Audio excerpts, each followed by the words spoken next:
আজকে কোনো ব্লগ তোমাদের সাথে দিব না, শেয়ার করব না। আজকে কিছু কথা তোমাদের সাথে শেয়ার করছি। আজকে সেরকম মনটা বেশি একটা ভালো নেই, তাই তোমাদের সাথে আর কিছু শেয়ার করিনি। আজকে শরীরটা বেশি একটা ভালো না, তার মধ্যে মনটাও একটু খারাপ।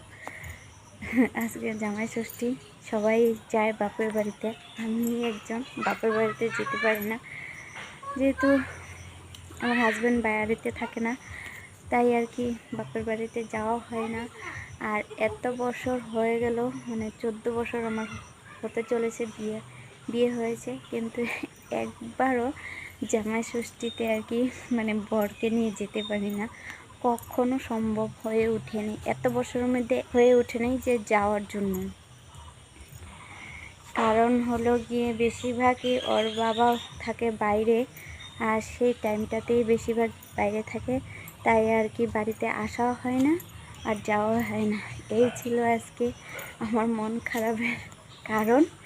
তো যাই হোক, তো দেখা হচ্ছে কালকে, অবশ্যই ব্লগ শেয়ার করব। টাটা।